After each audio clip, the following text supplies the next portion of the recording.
Welcome to China Uncensored. I'm Chris Chappell. For more than 2 years, Canadian citizens Michael Kovrig and Michael Spavor have been held captive in China.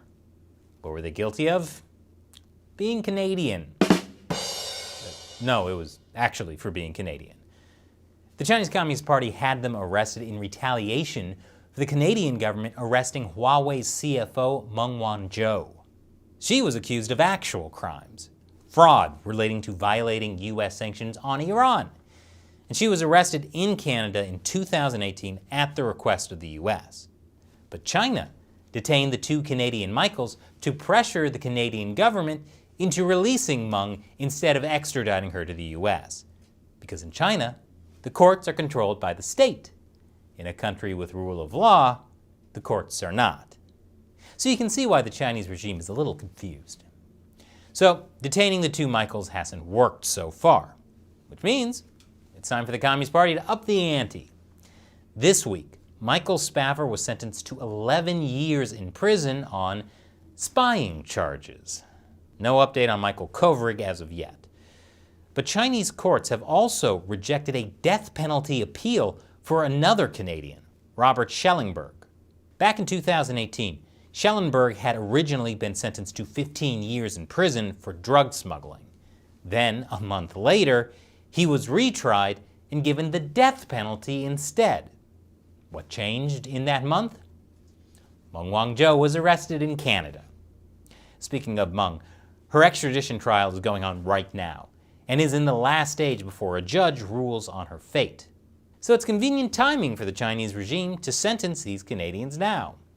Also, by sentencing Schellenberg and Spavor, but not Michael Kovrig, the Chinese authorities are dangling Kovrig's fate like a carrot in front of the Canadian government.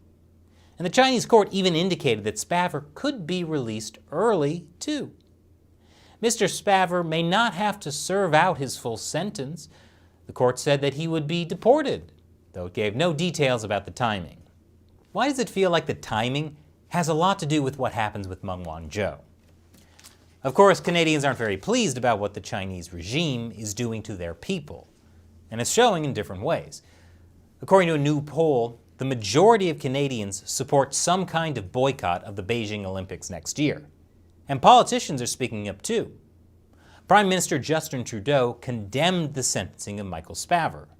And conservative opposition leader Erin O'Toole is saying Canadians aren't safe in China. See? All it takes to bridge the political divide is for an authoritarian regime to kidnap your citizens. This whole situation should be a major warning to any Western businessman thinking China is a great place to invest. It's not. Speaking of incredibly dumb businessmen, Nike CEO John Donahoe. He's the guy who has said Nike is a brand that is of China and for China. Remember, Nike is one of several major U.S. companies lobbying Congress to weaken a slave labor bill. Well, Mr. Donahoe has some more wise words about China. China is a very important market for us. We have a long-term history in China, and so we take a very long-term view in China. We're continuing to invest in China, and we'll continue to invest in China, while also operating a very responsible global supply chain. Yes, very responsible. Like when one of their suppliers used Uyghur forced labor. The good news is that after that embarrassing story came out, the supplier stopped using workers from Xinjiang, at least according to Nike. Look, maybe Nike CEO has good intentions about getting rid of forced labor in Nike's supply chain. I mean, other than lobbying against a bill that would legally require Nike to get rid of forced labor. But as long as Nike invests in China, they're contributing to an authoritarian regime that is committing genocide. There's no way around that. Once again, I'm Chris Chappell. Thanks for watching China Uncensored.